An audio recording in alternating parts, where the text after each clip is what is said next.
ጥያቄ አትወድም። ያየሁት ነገር በተደጋጋሚ ስጠይቅ ኦፌንድድ ትሆናለህ። ወይድዬ እኔ ለክርክር አይደለም በጣም ነው ማከብር ምናምን ትላለህ። ጥያቄ አትወድም ነው ያየሁት ነገር። እኔም ከዚህ በኋላ አልጠይቅህ ያልኩ ምንድነው ጥያቄ ስጠይቅህ ኦሪት ዘፍጥረት 17 ላይ እግዚአብሔር የግርዘትን ቃል ኪዳን የገባው ከማንና ከማን ጋር ነው ስል ምን አይነት ጥያቄ ነው አልከኝ። ምን አይነት ጥያቄ ነው? የአምቢጌስ ነገር ትወዳለህ ወደ ክርክር ምናምን ነገር ብለህ ራስን እንትናልክ። ጥያቄ ልጠየቅኩ ብያልኩ ጥያቄ ልጠየቅኩ። ሁሌም ጥያቄ ነው የምጠይቅህ። ከዛ በኋላ ስጠይቅህ አለ ወክቲፍላ ፖስተዋለች በነገራችን ላይ መጨረሻ ላይ እንትን አልኩት። አይ በቃ ምናምን ነገር እያለ አሁንም ጥያቄውን ነው ዲፌንድ እያደረገ ያለው። ሁሉ ጊዜ ያደርገዋል። 3 4 ያገርሞኛል። ጥያቄ አትወድም። እኔ ጥያቄ የምጠይቀህ ለመማማር ነው። ማታውቀው ከሆነ አላቅም ማለትን ስለምትፈራ ከዛ አንፃር ነው አንተ እንትን የምትለው። ከዛ መጨረሻ ላይ ምንድነው ያደረኩት? አይ በቃ ከዚህ በኋላ እኔ ጥያቄም አልጠይቅህም፣ እኔም ጥያቄ እንዳትጠይቀኝ። አይ ቲንክ እኔ የምጠይቅህ ጥያቄ አንተን አይመጥንህም ስለ ትኮፈሳለህ እንዴ አልከኝ። ከዛ አወረዱ አይደለ ይሄ የነበረው። ስለዚህ አሁን በሰማያዊ ስፍራ ይሰገድለታል ወይ ነው አይደል ጥያቄው? ዞሮ ዞሮ አይደለም መንፈሳዊ ስግደት ጥያቄው ስግደት በሰማይ ይሰገድለታልም አይደለም ጥያቄው። ቆይ በደንብ ይሄ ጥያቄ ፈጣሪ ከረዳህ አሁን የምጠይቀህ ጥያቄ የሚያነቃህ ጥያቄ ነው ወንድሜ። መንፈሳዊ ስግደት በመንፈስ የሚሰገድ ስግደት ለኢየሱስ ተደርጓል ወይ? በአካል ላልተገኘው ኢየሱስ ለምሳሌ ኢየሱስ በአካል አጠገባቸው በነበረ ጊዜ ጎንበስ ሲሉለት ነበር፣ ያመሰግኑት ነበር። በአካል ከተለያቸው በኋላ ግን አብ አሁን በአካል የለም አጠገባችን፣ ግን ምን እናደርግለታለን? በመንፈስና በእውነት እንሰግዳለን ይላል አይደል መጽሐፍ ቅዱሱ? እንደዛው በአካል አጠገባቸው ለሌለው ኢየሱስ በመንፈስ ሐዋርያት ይሰግዱለት ነበር ወይ?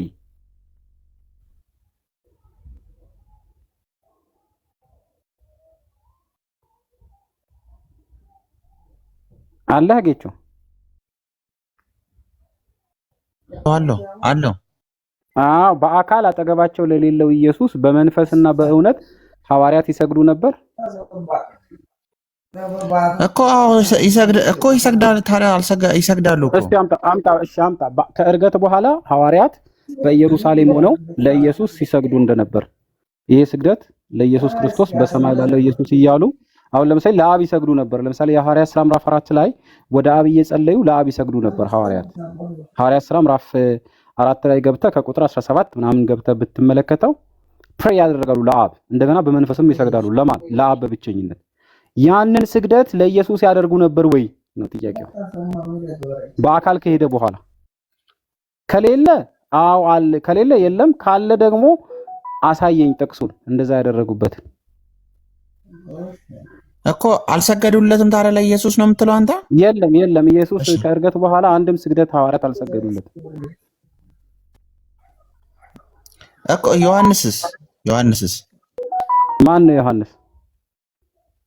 ሐዋርያው ዮሐንስ አልሰገደለትም? ኦኬ ሐዋርያው ዮሐንስ ደንግጦ ነው ብርሃኑ ሲመጣ። ለምሳሌ ይሄ የኢየሱስ ትንሣኤ ሆነ በሚባልበት ጊዜ በዛ በመቃብሩ ስፍራ መልአክ ሲመጣ ሰዎቹ ደንግጠው እንደሞተ ሰው ተደፉ ይልሃል። ደንግጠው ለምን? ብርሃን ሲመጣ። የዮሐንስ ራእይ ምዕራፍ 1 ላይም ኢየሱስ አይደለም በነገራችን ላይ ዮሐንስ ራእይ ምዕራፍ 1 ላይ የመጣው ጌችዬ የኢየሱስ መልአክ ነው። የዮሐንስ ራእይ ምዕራፍ 1 ላይ የኢየሱስ መልአክ አይደለም። አይ ዮሐንስ ስግደት። ቆይ እኔ ለማወራው ነገር አስጨርሰ ጠይቀኝ፣ ችግር የለውም። የማወራውን በትክክል ስለማቅ የማወራውንም በጥቅስ ስለማቅ ማለት ነው። የዮሐንስ ራእይ ምዕራፍ 1 ቁጥር 1 ላይ እግዚአብሔር ለኢየሱስ ክርስቶስ የሰጠው በእርሱም የተገለጠው እርሱም በመልአኩ ልኮ ለዮሐንስ አመለከተ ይላል። በማን? በመልአኩ ልኮ። ኢየሱስ ሳይሆን ወደ ዮሐንስ የመጣው መልአክ ነው የመጣው። ያ መልአክ ግን አቢሊቲ ስላለው ይቀየራል፣ ካራክተር ይዞ ይመጣል። ምንድነው መልአክ? ምንድነው? መንፈስ አይደል? አገልጋዮቹን የእሳት ነበልባል መላእክቱን መናፍስት የሚያደርግ አይልህም ዕብራውያን መጽሐፍ ምዕራፍ 1 ላይ። ስለዚህ ወደ ኢየሱስ የመጣው መልእክቱንም ኢየሱስ የላከው በመልአክ ነው እንጂ ኢየሱስ ራሱ ወደ ፍጥሞ ደሴት አልመጣም። መጽሐፉ እንደዛ አይልህም። ታዲያ ለምንድን ነው ደንግጦ የወደቀው ስትል ብርሃን ስለመጣ ነው ደንግጦ የወደቀው። እንጂ ወይኔ አምላኬ ምናምን ብሎ ወርሺፕ እያደረገው አይደለም። አይ ወርሺፕ አድርጎታል አምላኬ ብሎ ነው የሰገደው። ወርሺፕ የሚሆነው አምላክነትን ምን አምኖና ተረድቶ ሲሰግድ ነው። አይ አምላክ መሆኑን አውቆ ነው ካልክ ዮሐንስ ራእይ ላይ ሄደህ አምላክ ስለመሆኑ በመረዳት የሰገደውን ስግደት አምጣ እስቲ ዮሐንስ።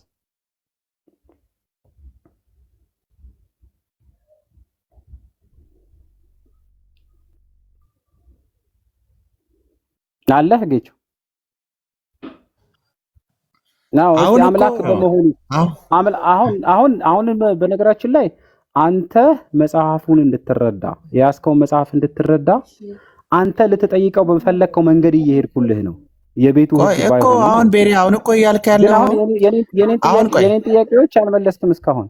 ግን እንደው ያመጣኸው አንድ ጥያቄ እኮ አንድ ነው ጥያቄ። የኔን ጥያቄ አልመለስክም ብለህ ብዙ እንትን አታርገው። ግን ደግሞ ጥያቄው አንድ ከሆነ ያምጣውና ያሳየንና ከዛ በኋላ ብሔራዊ ብትሄድ ይሻላል። እስኪ ያሳየን። እሺ በቃ እሺ፣ ይሄው እውነተኛውም እያለ ነው። ሐዋርያት ኢየሱስ ወደ ሰማይ ከሄደ በኋላ በኢየሩሳሌም ሆነው ለኢየሱስ በመንፈስ የሰገዱትን ስግደት ክፍል አሳየኝ። እሺ በቃ መረጃውን አምጣ።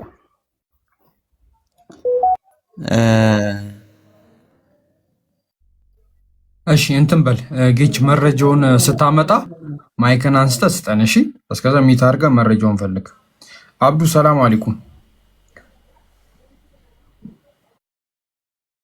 ዲንክ አሎ ከየትኛው ቤተ እምነት ነው? ካለበት። እሺ ቀጥል ሀቢቢ። ማንሳት የምፈልገው ሀሳብ ካለ ክርስቲያኖች ካላችሁ እንትን በሉ ገዝተላኩ። የኔ ኔትወርክ አስተማማኝ አይደለም እና እንዴት እየሰራላችሁ እንደሆነ እንጃ። ምን ታረጋለህ መሰለህ?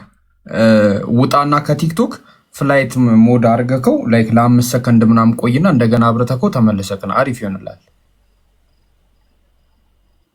ከገስቶርቼ ምናምን ነገር ወጥቼ በቃ ቲክቶኩን አፕሊኬሽኖቹን ዘጋግታቸው ምናምን ፍላይት ሞድ አድርገህ ከዛ ፍላይት ሞድ አብራ። ከዛ ግን ወደ ቲክቶክ ከመምጣት በፊት አንድ ብርጭቆ ውሃ ጠጣ። ጥሩ ይሆናል። ሲመለስ አሪፍ ይሆንለታል። እሺ ክርስቲያኖች ካላችሁ ገስት ሪኩዌስት ላኩ ኢንሻአላህ።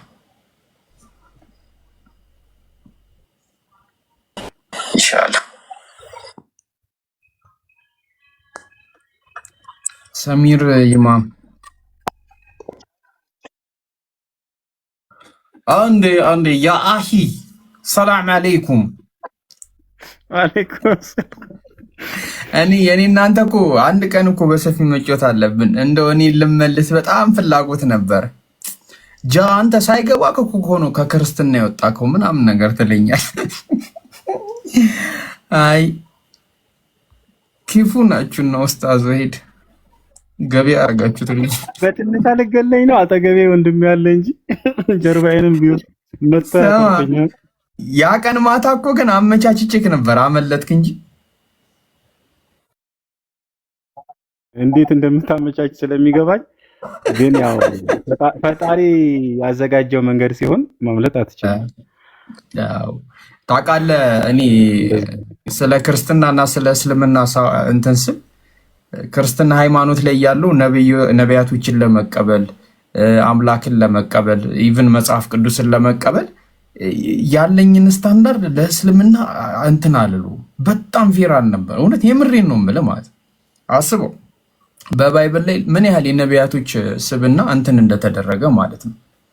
ግን በቃ እነሱን ጠቅላላ ነብይ ናቸው ብለን ተቀበለናቸው እያልጎረበጠን ነብዩ ላይ ሲሆን ግን በቃ ቁርአን ላይ ሲሆን እስልምና ላይ ሲሆን ይናል ብቻ በጣም ነው የሚያሳዝነው። ለምን እንደሆነ እንጃ። በጣም እንከፋለን፣ እንጠማለን የምር ማለት ነውና ብቻ ያሳዝናል። እኔ ያው አንተን ከስር ከማልጠፈው የነበረው እንዳንተ ሆኜ አንድ ያሳለፍነው ነገር አለና እኔ በህይወቴ ትልቅ በቃ የከበደኝ ነገር የኢየሱስ ክርስቶስ አምላክነትን በቃ መካድ ነው። ገባ አምላክ አለመሆኑን መቀበል በቃ በጣም ከባድ ነበር። ሰው ደግሞ ይሄን ካለፈ በቃ ጨረሰ ነው እና ለዛ ነበር። አልሐምዱሊላህ እንግዲህ ዛሬ ወንድማችን ሆናል። አላህ ያጽናክ። አላህ ከፍ ያርግ፣ አላህ ይጠብቅ። እንዲሁ በቲክቶክ እንደተዋወቅን አላህም ብለን እንዲሁ በቲክቶክ እንደተሰበሰብን አላህ በጀነት ይሰብስበን። አሚን አሚን። በነገራችን ላይ አሁን ሰለምቴ ስትሆኑ የኢስላምን መንገድ ተረድታችሁ የእውነተኛውን መንገድ ኮቴ ስትከተሉ የነቢያትን ምስክርነት ስትቀበሉ ያሳለፋችሁት ነገር በጣም ነው የሚገርማችሁ። አሁን ጃ ስትል አሁን እንትን ነው ጥቅሱ የሚገኘው ቤሪያ አንዴ ዮሐንስ ላይ ምዕራፍ 5 ላይ። አረ እነዚህ ልጆች ዛሬ ምን ነክቷቸው ነው? ቀጥል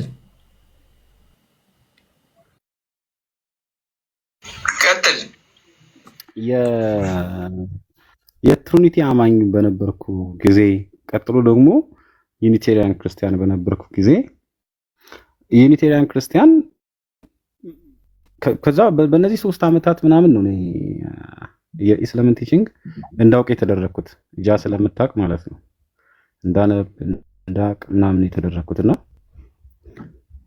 ይሄ አእምሮዬ ውስጥ እኩል ሚዛን ላለመስጠት የሚታገል ነገር አለ። ዘንድ የተገለጠው ሰው ነው እንጂ አምላክ አይደለም። ራሱም ኢየሱስ ከእግዚአብሔር እየሰማው የምናገራችሁ ሰው ነው ያለው። ጳውሎስም አዳምና ኢየሱስን ሲያነጻጽር አዳምንም ሰው ኢየሱስንም ሰው ነው ያለው። ስጋ የለበሰ አምላክ፣ በስጋ የመጣ አምላክ ምናምን የሚባሉ እነዚህ ትርጓሜዎችም ሐሳቦችም መጽሐፉ ላይ የለውም። ጭራሽ እንደውም ሞት በሰው በኩል ስለመጣ ትንሣኤ ሙታን በሰው በኩል ሆኗል ነው የሚለው ቆሮንቶስ መጽሐፍ ምዕራፍ 15 ቁጥር 21 22 አይደለ? እዛ ክፍል ላይ ስለ ትንሣኤ ሙታን ሲያወራ ስጋ የለበሰ አምላክ አይልም። ምክንያቱም አምላክ ስለማይሞት አምላክ በስጋ ሞተ የሚባል ኮንሰፕትም የጳውሎስ አእምሮ ስር የለም።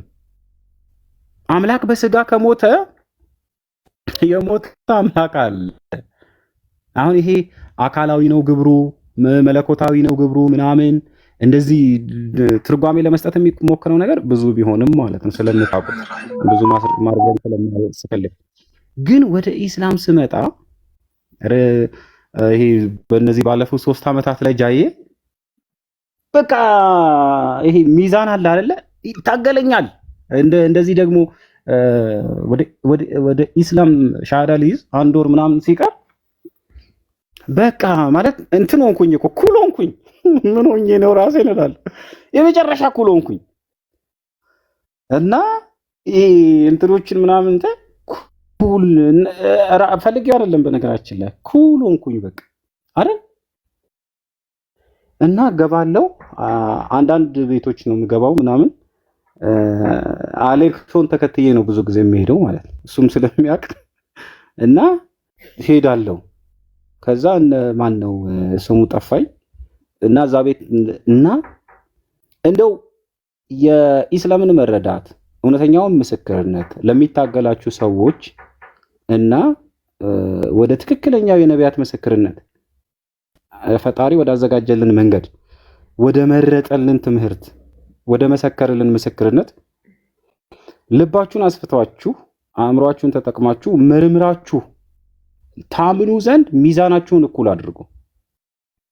ሚዛናችሁን እኩል አድርጉ። ስለ ነብያችን እንዲሁም ስለ መጽሐፋችሁ ሚዛናችሁን እኩል አድርጉ። አሁን እዚሁ አንድ ኦርቶዶክስ አስገብተህ ጃይ አሁን አንተ መጽሐፍ አለህ ወይ ብትል አዎ ትላለህ። ስንት ነው መጽሐፍህ? 1 ነው ትላለህ። ስንት ነው እንትኑ 114 ትላለህ። ስንት ነው ለምትጠይቀው በሙሉ በእጅህ ያለ ማስረጃ ትሰጣለህ። አንድ ኦርቶዶክስ ብታስገባ ግን ጃይ እኔ የነበርኩበት ህይወት ስለሆነ ማለት ትጠየቃለህ። አሁን መጽሐፍ አለህ? አዎ ይልሃል። እሺ መጽሐፍህ የታል? ይሄው። ስንት ነው የመጽሐፍህ ብዛት? 81። 81ዱ በሙሉ ተካተው በዚህ ውስጥ አሉ? የሉም ይልሃል። ሳይኖር ካንተ ታዲያ ከሱ ጋር እንዴት ነው የምታወራው? ለምሳሌ ኦርቶዶክስ 81 አህዱ ተብሎ የሚነገረው ወይንም 80 አህዱ ተብሎ የሚነገረው በአዲስ ኪዳን 35 አይደል? 35ቱን የጠቀለለ መጽሐፍ እስከዛሬ የላቸውም። ያን መጽሐፍ ሳትይዝ እንዴት ነው የምታወራው? ገባ? ወደ ፕሮቴስታንቱ ስትሄድ ፕሮቴስታንቱ መጽሐፍ አለ? አዎ። ስንት መጽሐፍ ነው 66 ከ66ቱ በውጪ ሌላ የፈጣሪ መጽሐፍ የለም ብለህ ብትጠይቀው የለም ይላል። ከዛው ከመጽሐፍ የይሁዳ መልእክት ምዕራፍ 1 ቁጥር 14 ኢያሱ መጽሐፍ ምዕራፍ 10 ቁጥር 13 ዘውልቁ መጽሐፍ ምዕራፍ 21 ቁጥር 14 እነዚህን ክፍሎች እያወጣ እነዚህ ሁሉ መጽሐፍቱ ምን የሆኑ የመጡበት ምንጫቸው ተጠቅሶ የእግዚአብሔር የጦርነት መጽሐፍ መጽሐፈ ያሻር ምናምን እያለ እየጠቀሰ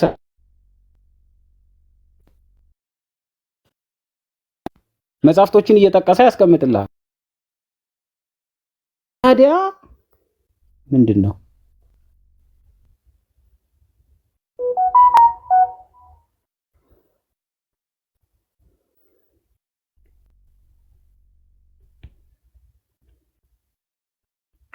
ይሰማል? ቢራ ተቋርጣል። ኦኬ ተመልሻለሁ። ተመልሳለሁ።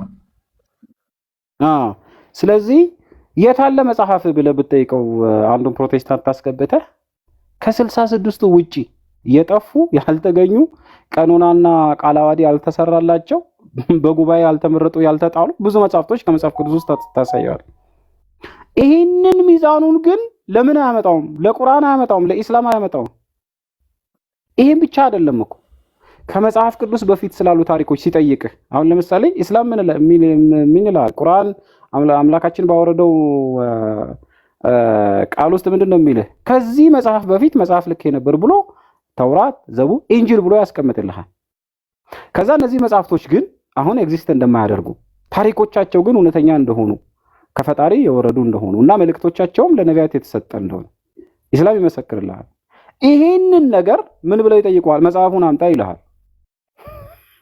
ግን ለክርስቲያኒቲ ሲሆን ኦኬ ታዲያ የእግዚአብሔር የጦርነት መጽሐፍ የሚለው ሙሴ ታሪክ የወሰደበት መጽሐፍ የት አለ? እስቲ ያሳየን። ዘውልቁ መጽሐፍ ምዕራፍ 21 ቁጥር 14 ጠቅሰህ ስትጠይቀው ለክርስቲያኒቲ ሲሆን እሱ ለቆመበት ዓላማ ሲሆን ጭንቅላቱም ጥያቄውን ለአንተም ማስረጃውን መስጠት ለሱም ጭንቅላት አይፈልግም። ለምን? ሚዛኑ እኩል ስላልሆነ፣ መመዘኛ የተለያየ ስለሆነ። ስለዚህ እንደው ኢስላምን በዚህ በሚዲያ ለማጠልሸት የተነሱ ያለ እውቀት የሚናገሩ ሰዎች ክርስቲያኒቲንም ያለ መረጃ እና ያለ ትምህርት ለማስተማር የሚሞክሩ ሰዎች ቢኖሩም እንደው ወንድሞቼ እኔ ከልመና ጋር የምነግራችሁ ኢስላምን መርምሩት፣ ፈትሹት። የመጣላችሁን የፈጣሪ መልእክት በደንብ አጥኑ።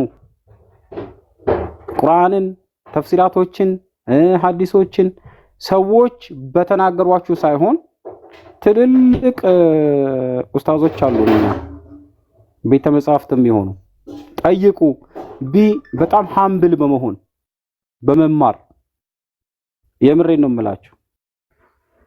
እኔ ቁጭ ብዬ ለመማር ነው የምጠይቅ የነበረው። እንደው እኔን ሁኑ ምናምን ሳይሆን በቃ ሃምብል ሆኖ ለመማር፣ ለማወቅ፣ ለማስተንተን፣ ለመፈተሽ ከዛ በኋላ ግን ቼንጅ ማድረግ እኮ ነው። በወንድም የቆጥሮ ተሰፍሮ የተሰጠህ ነገር የለም። እውነትን ስታገኛት ያችን ወደህ ያችን መከተል ነው። እውነተኛ ናት። እውነት ምስክርነቷ የጠራ ነው፣ የጠነከረ ነው። ስለዚህ ያለህበትን መረዳት እስቲ ፈትሸው። ለምሳሌ በጣም አስደናቂው አንድ ነገር በአዲስ ኪዳን የጠፉ መጽሐፍቶች እንዳሉ ታውቃለህ አይደል ጃዬ? አዲስ ኪዳን ውስጥ ጳውሎስ ጽፏቸው የጠፉ መጽሐፍቶች አሉ። ለምሳሌ አንደኛ የቆሮንቶስ መልእክት፣ ሁለተኛ የቆሮንቶስ መልእክት ይባላል አይደል?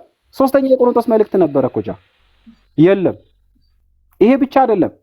ለማን ነው ይሄ እንትን ቄልቄዶን ነው ምናምን የምትባለው ቤተክርስቲያን የሆነ ቤተክርስቲያን የጻፈላት መልእክት ነበር፣ የለም። ተደዚያ እነዛ መልእክቶች ውድቅ የተደረጉት የጳውሎስ መልእክቶች እናንተ የምትሉት አሁን በእጃችሁ የሌሉት መረጃቸው፣ ትምህርታቸው፣ መልእክታቸው ምን እንደሆኑ በምንድን ነው የምታውቁት የምትመዝኑት? ይሄንን ነው ለማጥራት ቁርአን የመጣልን።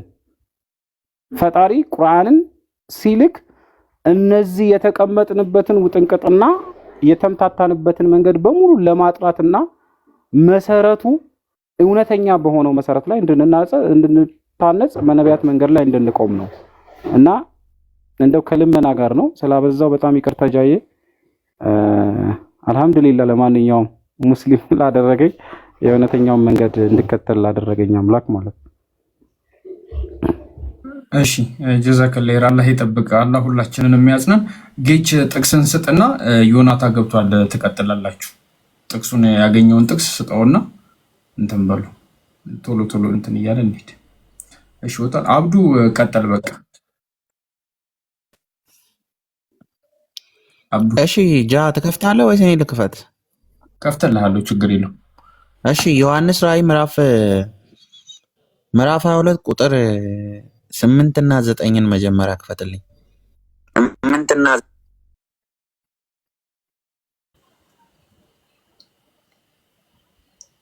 ዮሐንስ ራእይ ምዕራፍ 1 ቁጥር 8 ኧረ አይደለም ዮሐንስ ራእይ ምዕራፍ 22 ቁጥር 8 አንድ አልኩኝ እንዴ? እሺ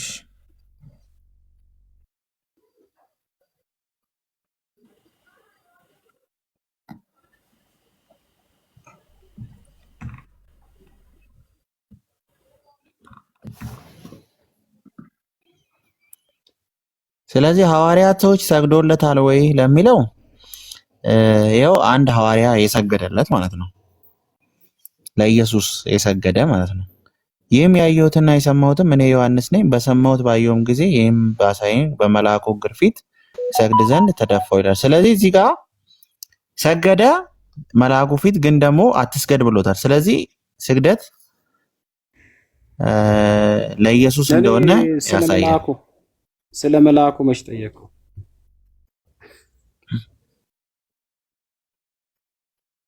እኮ ሐዋርያ አይደል? አንድ ሐዋርያ ነው ያልከኝ አይደል? ምንድነው ይዘህ የመጣኸው? እሱ እኮ ለኢየሱስ ነው የጠየቀው እኮ። ታዲያ ዮሐንስ የሰገደው ለማን ነው? መች ጠየቀ? እዚህ ጋር የሰገደው ለማን ነው? እዚህ ጋር ለመልአኩ ሰግድ ሲል አትስገድ አለው። ኦፍ ኮርስ እሱ የጠየቀህ ሌላ ነው። ለመልአኩ አንድ ሐዋርያ እኮ ነው ያለው። አንድ ሐዋርያ ነው አንድ ሐዋርያ ነው ያለው አይደል? ለኢየሱስ እኮ ነው እያለ ያለው እሱ። ጥያቄው አልገባውም። ድገምለት። ይሄ ልጅ አልገባውም። ጥያቄውን ራሱ አልገባውም። ጌቾ እኔ የኔን ንግግር ካልተረዳህ ሌሎች ሰዎችም ይደግሙልሃል። አሁን ጥያቄውን ልድገምልህ። በመንፈስ የሚባል ስግደት አለ። በመንፈስና በእውነት የሚሰግድ ስግደት ማለት። በመንፈስ መስገድ ማለት በአካል ያንን ፐርሰን ያንን አካል አጠገብህ በአካል ትክክል አእምሮህ እውነተኝነቱንና መኖሩን ተረድቶ ይሰግዳል። 10 ጊዜ ያ በእውነትና እውነት የሚያስብለው ትክክለኛ እውቀት ስለሆነ እውነት ያስብለዋል። መንፈስ የሚያስብለው ደግሞ አካላዊ ስላልሆነ በመረዳት ስለሆነ በመንፈስ ያስብለዋል። አሁን ጥያቄው ኢየሱስ በአካል ከሐዋርያቱ ዘንድ ወደ ሰማይ ሄደ ብሎ መጽሐፍ ከተናገረ በኋላ ሐዋርያት በመንፈስ ኢየሱስ አምላካችን ነው ፈጣሪያችን ነው ብለው በመንፈስ በአካል አጠገባቸው የለም። በመንፈስ ያንን ተረድተው አምነው ለአብና ለኢየሱስ በአንድነት ለአብ አሁን በመንፈስ ይሰግዱ ነበር። ለምሳሌ የሐዋርያት ሥራ ምዕራፍ 4 ላይ በመንፈስ ይሰግዱ ነበር። የሐዋርያት ሥራ ምዕራፍ 4 ብትሄድ ጸሎት ይጸልያሉ ለአብ፣ አብ አካባቢያቸው የለም። በሰማይ የምትኖር ጌታችን ነው እያሉ ማለት ነው። አየህ፣ እንደዛው ለኢየሱስ በመንፈስ የሰገዱበት ስግደት አሳየን። እሺ ኦኬ። እሺ ዮሐንስ ራእይ ምዕራፍ 5 ቁጥር 13 ላይ ዮሐንስ ራእይ ምዕራፍ 5 ቁጥር 13 ላይ በመንፈስ ነው እንዴ? የዮሐንስ ራእይ ምዕራፍ 5 እኮ በሰማይ አይደለ? ታዲያ ነው ያልከኝ? በሰማይ ነው አይደለ? ጥያቄ ካልከው አይደለም። በመንፈስ በሰማይ መቻልኩ በመንፈስና በሰማይ ታዲያ አሁን ኢየሱስ ወደ ሰማይ በአካል አጠገባቸው ለሌለው ኢየሱስ ወደ ሰማይ ለሄደው ኢየሱስ በምድር ያሉ ሐዋርያት በመንፈስ የሰገዱት ስግደት ነው እያልኩ።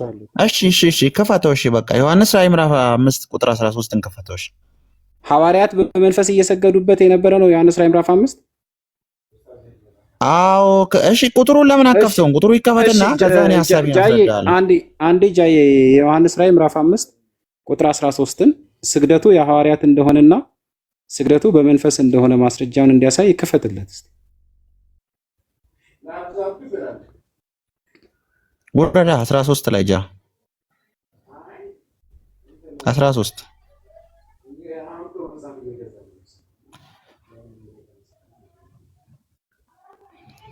እሺ በሰማይ በምድር ከምድርም በታች በባህርም ላይ ያሉ ፍጥረት ሁሉ በእነርሱ ውስጥም ያሉ ሁሉ በረከትና ክብር ምስጋና ኃይልም ወረድ በል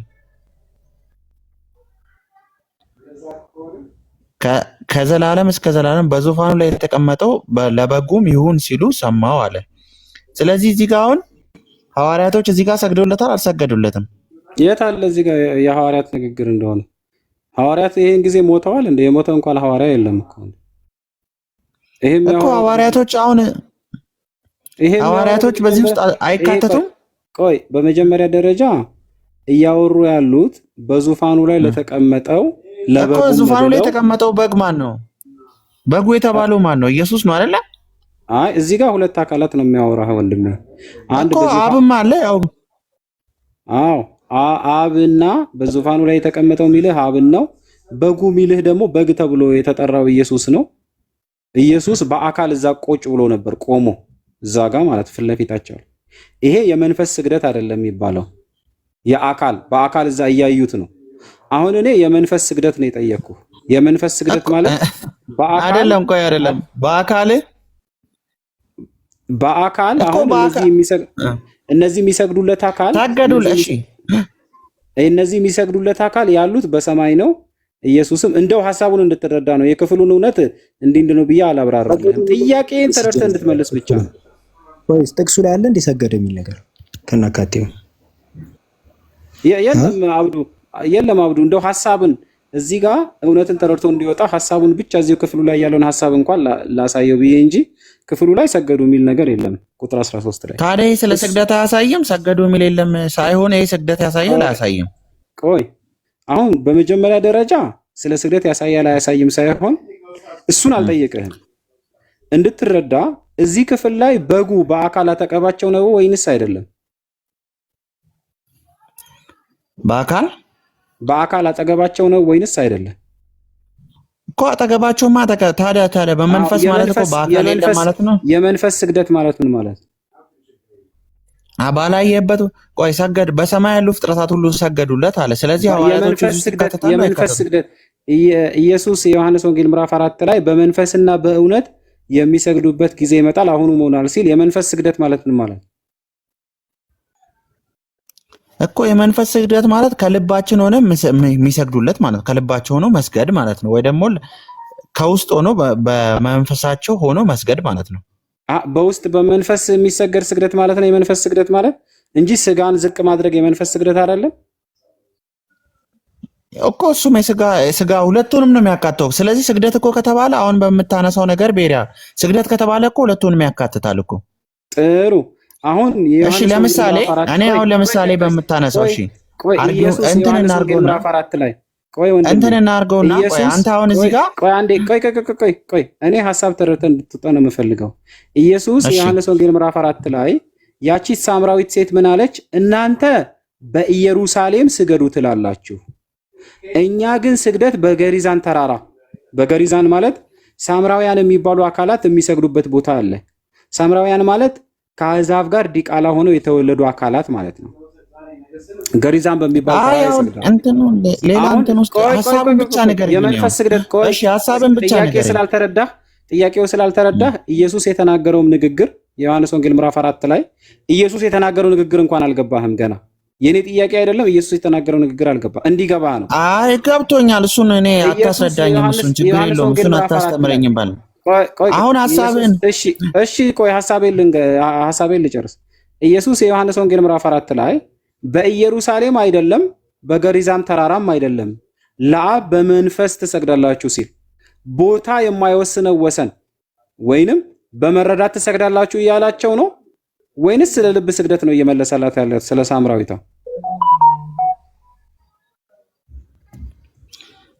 እኔ እኮ እንደዛ ሐሳቡ እኮ እየተቃረንኩ አይደለም። ታዲያ እሱን እኮ እያልኩ ሐሳቡን ያለሁት እየተቃረንክ ካልሆነ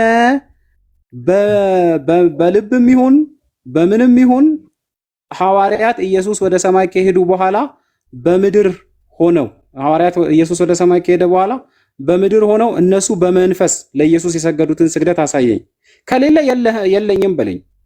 አንተ ሶላ ስክሪፕቸር ተከታይ ነህ፣ ፕሮቴስታንት ነህ። መጽሐፍ ቅዱስ ውስጥ የሌለውን ሐሳብ ለመጠምዘዝ አትሞክር። መጠምዘዝ አይደለም እያመጣሁልህ እኮ ነው። አመጣሁልህ። ዮሐንስ ራእይ ላይ ያመጣሁልህን ሐሳብ ሐዋርያት ናቸው እየሰገዱት ያሉት። ሐዋርያቶች ታዲያ ፍጥረት አይደሉም? ፍጥረት ሁሉ ይሰግዱለታል አይልም? የቱ ጋር ፍጥረት ሁሉ ይሰግዱ እዛ አልሰገዱለትም?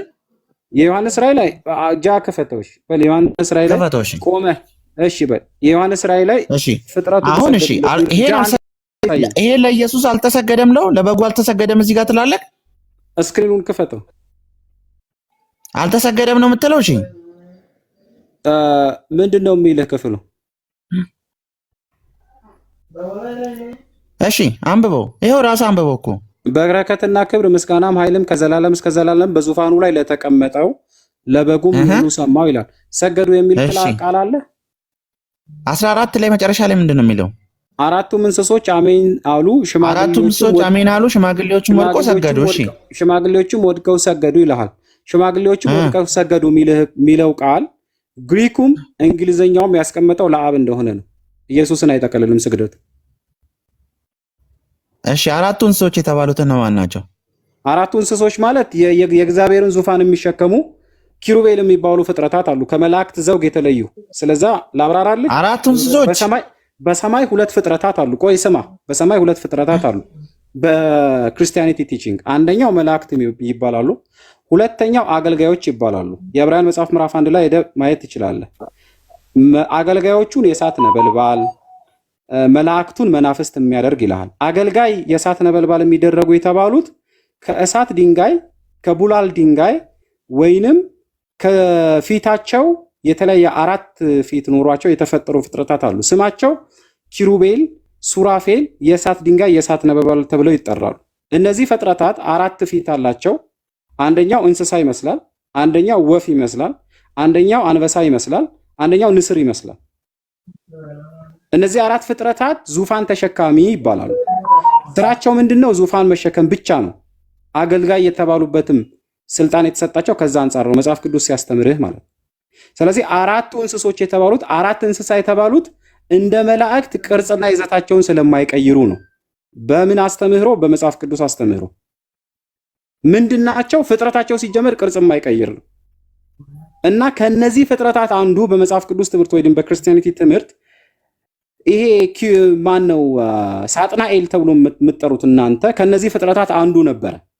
ሕዝቅኤል መጽሐፍ ምዕራፍ 37 ላይ ምን ብሎ ይነግርሃል? በእሳት ድንጋይ መካከል ሾምኩህ ይላል። ቀባውህ ወይም አኖይንት አደረግኩህ። ምን ማለት ነው? ክርስቶስ አደረግኩህ ብሎ ይነግረዋል። እና በእነዚህ እንስሶች መካከል ተመላለስክ፣ ክብርህም ከፍ ያለ ነበር ብሎ ያስቀምጣል።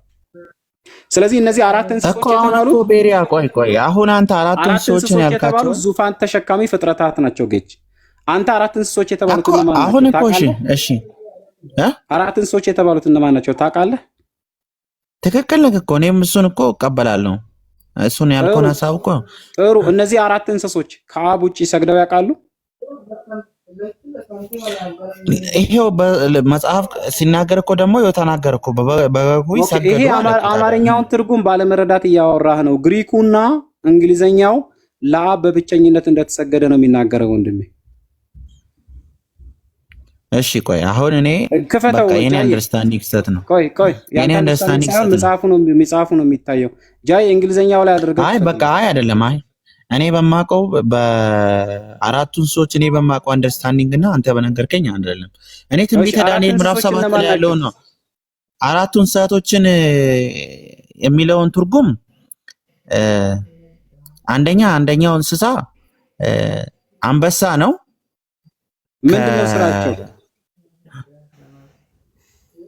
እኔ በትንቢተ ዳንኤል ላይ ባለው ነው የማውቀው። ትንቢተ ዳንኤል ላይ ምን ነበር የሚሸከሙት? 4 እንስሶች ናቸው። አንደኛው አንበሳ ይመስላል፣ ሁለተኛው ንስር ይመስላል፣ ሶስተኛው ወፍ ይመስላል፣ አራተኛው ጥጃ ወይንም ላም ይመስላል።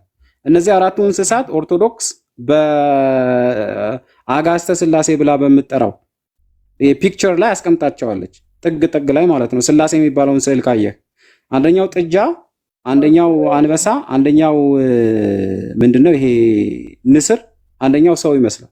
አራት እንስሳ የተባሉት ከፊታቸው የተነሳ ነው። ፊታቸው የእንስሳ ስለሚመስል አንተ የነዛ ስራቸው ደግሞ ዙፋን ተሸካሚ ነው። ይሄ የትሪኒቲ ስዕል ፒክቸር ላይ ዙፋን ስለሚሸከሙ ነው። ጨርቁን ይዘው ታያለህ።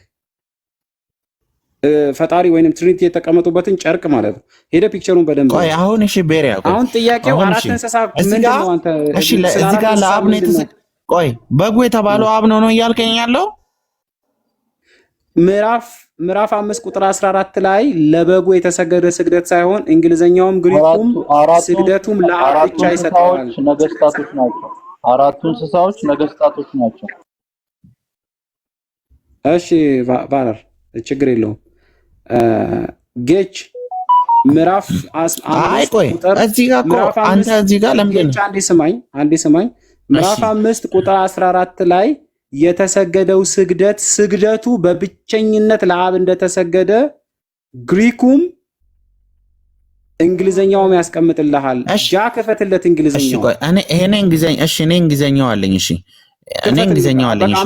እሺ አንብቦ እንግሊዘኛው ይኸው እዚህ ጋር እኮ and the four beasts said amen and the 20 elders fell down and worshipped him that lives forever and ever ይላል። እዚህ ጋር ታዲያ የቱ ጋር ነው ለአብ ያለው እንዴ? በዙፋኑ ላይ ተቀምጦ and every creature which is in heaven on the earth under the earth such as are in the sea all the in them heard saying blessing and honor glory the power to be sits up on the throne and on to the lamb forever and ever ማዳመጥ እንደ ይሄ የሚለው ምንድነው የሚያሳየው? ነጠላ ነው ምንድነው የሚያሳየው? እስቲ ይሄ የሚለው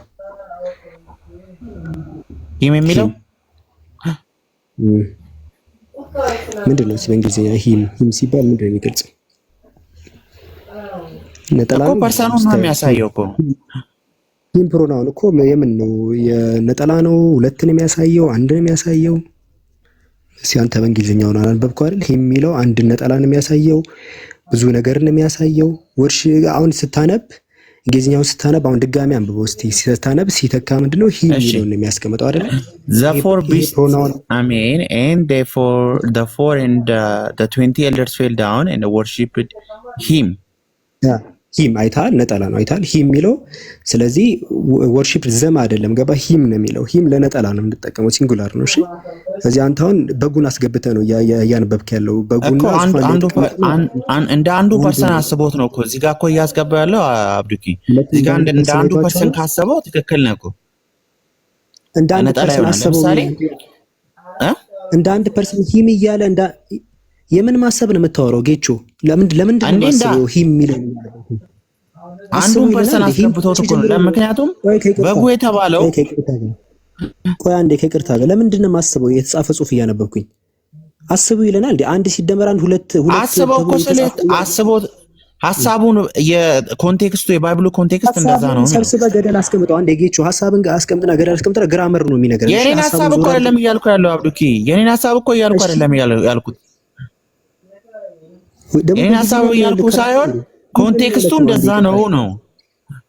ኮንቴክስቱ ላይማ ከላይ እኮ ጨረሰ። ከላይ እስከ ቁጥር 13 ላይ ይሄ ለምስጋናና በረከት ምናምን የሚለውን እሺ ቆይ እኔ አሁን አብዱኪ እኔ እሺ ይሄ እዚህ ጋር ጥቅሱ ለአብ ነው የሚል ነገር እኔ እሺ አንተ አንጣና እቀበላለሁ። እሺ ችግር የለም። ኧረ አንዴ ቆይ ተረጋጋ። አንዴ የምን በርድን ኦፍ ፕሩፍ እኮ አንተ ላይ ነው የሚኖረው። በርድን ኦፍ ፕሩፍ አላሲ ነው ድብታወጣው ሲጀመር ይሄ በርድን ኦፍ ፕሩፍ አላሲ እኮ አንተ ላይ ነው። በርድን ኦፍ ፕሩፍ እኮ አንተ ላይ ነው ያለው። ቁጥር 13 ላይ ነው ለሁለት ያለው ቁጥር 13 ላይ በርግጥም ከዘላለም እስከ ዘላለም በዙፋኑ ላይ የተቀመጠው ለበጉም ይሁን ሲሉ ሰማው አለ። ስለዚህ ለሁለት እንደሆነ እዚህ ጋር ቁጥር 13 ላይ ይናገራል። ቁጥር 14 ላይ ግን ለነጠላ ነው ለአንዱ ነው የሚናገረው። ስለዚህ ለኢየሱስ ካልክ ኤቪደንስ ታመጣለህ ማስረጃ ማለት ነው። ለነጠላ መሆኑን አስብ ምናምን የምትለኝ ነገር ለምንድን ነው የማስበው እኔ ከናካቴው አስብ ለምንድን ነው የማስበው? ነጠላ ቋንቋ እኮ የተቀመጠው እኮ አይደለም አስቦት ነው ያልኩ። ባይብሉ ኮንቴክስቱ ወርዱ ቃሉ ለወልድ ነው። ማስረጃ እሺ አንተ ነምታ መጀመሪያ እኮ አንተ እኔ እኮ ሐሳቤን አመጣው አንተ ይሄኛው ስግደት የሆነው ስግደት ለአብ ነው ብለህ ታመጣልኛለህ። እኔም ደግሞ ለወልድ አሳያለሁ። በርድን ኦፍ ፕሩፍ ፋላሲ የሚባል ነገር ታውቃለህ? በርድን ኦፍ ፕሩፍ ሎጂክ ላይ በርድን ኦፍ ፕሩፍ ምንድነው? ሎጂኩን ተው። አሁን ሎጂኩ እዚህ ጋር አይሰራልም። ሎጂኩ አይደለም ሎጂክ ያስፈልጋል። አርጊመንት ሲደረግ እንደዛ ነው። አርጊመንት ሲደረግ ክሌም ያደረገው ሰው ነው ማስረጃ ማምጣት ያለበት። ገባህ? ኤከሌን ገሎታል ካልክ እኔ አሁን በርደን ኦፍ ፕሩፍ እኔ ፍሬሽማን ላይ የተማርኩትን እንትን ሀሳብ አታምጣልኝና እኔ አሁን እሱንም ረስቼዋለሁ ኦልሬዲ። ግን አሁን እኔ የምልህ አሳየን ማስረጃ። አሁን ኢየሱስ ተሰግዶለታል። ጥያቄውን ወደ መጀመሪያው ነው የሚመለሰው። ለኢየሱስ የተሰገደበትን አሳየን ነው ጥያቄው። እናንተ እኛን ጋር ለምን ትመጣለህ? እሱ ቅድም እኮ አብደላ የጠየቀህ ምንድነው? ለኢየሱስ የተሰገደበትን አምጣ አለ። እስካሁን አላመጣህም። መልሰህ እኛን ትጠይቀናለህ። እስካሁን አላመጣም። ለኢየሱስ የተሰገደበትን አምጣ። ጥያቄው ስቲል 40 ደቂቃ ይፈጀው። እኛን ለምን ትጠይቀናለህ? እኛን አንተ ለኢየሱስ ነው የሚለውን እኮ ማስረጃውን ነው የምታመጣው። እኔ እኮ አይደለም ብሎ ለአብ ነው የተሰገደለት ስላለኝ ነው እንጂ እኮ ለአብ ነው የተሰገደለት ስላለኝ እሱ እየተባበረ ነው። ለማስረዳት ሲተባበር አይተሃል። አንተ የማስረጃ ያመጣህ እየመሰለህ ተሰማ። ገባ? እሱ ያብራራልህ ሲመጣ አንተ ለካ እየተሰማህ ያለው ማስረጃ ያቀረብክ መስሎ እየተሰማህ ነው። እሱ በሁለታው ገባ? ተው በቃ ተው። አንተ ማስረጃ ለኢየሱስ የተሰገደበትን ማስረጃ ይዘናል። ያሁን ያመጣኸው ምንም ለኢየሱስ እንደተሰገደ የሚያሳይ ምንም የለም። ዛውድ ካለ አሳየን። ለኢየሱስ በጎ የተባለው ኢየሱስ አይደለም? አሁን አብደላ እኮ አምኖ ነበር። ቁጥር 13 ላይ ስለ ስግደት አያወራማ። ስለ ስግደት አያወራም? ቁጥር 13 ላይ ስለ ስግደት ነው የሚያወራው። ሰገደ የሚል ቃል አለ ቁጥር 13 ላይ። አምልኮ አይደለ ታዲያ? አመለኩ። ስለ ስግደት ነው አምልኮ አይደለም። ወደ ሌላ ርዕስ አትቀይረን። ስለ ስግደት አሳየን እያልን ነው። ሰገዱ የሚል ነገር የለም ሲባል ወደ ቁጥር 14 ሄድ። ቁጥር 14 ደግሞ ኢየሱስን አላስገባ ብሎ ነጠላ ሲሆንብህ ደግሞ ጭቅጭቅ ፈጠርክ። የለም ማለት ማንን ገደለ ካለ አሳየን፣ ከሌለ በቃ አትረብሽን። ከይቅርታ ከሌላ ሰው ጋር እንቀጥል። እነ ዮናታን ምናምን ተራ ይጥሩ። አንዴ አብዱል ከሪም በጣም ይቅርታ።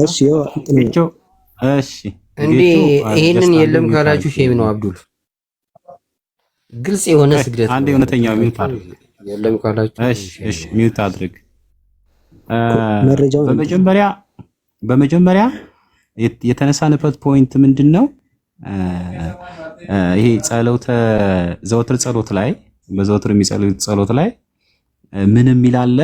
ለአብ ለወልድ ለመንፈስ ቅዱስ እንዲሁም ለማርያም እንዲሁም ለመስቀል እንሰግዳለን የሚል ስግደት አለ። ከዛ ጌቾ ምን ጠየቀን?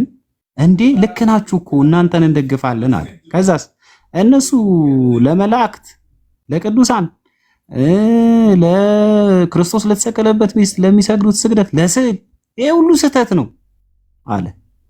ከዛ እኛን አካቶ እና ሰብስቦ ኦርቶዶክስን እንትን ለማለት ማለት። ከዛ ጥያቄውን ወደ ራሱ ዞረ።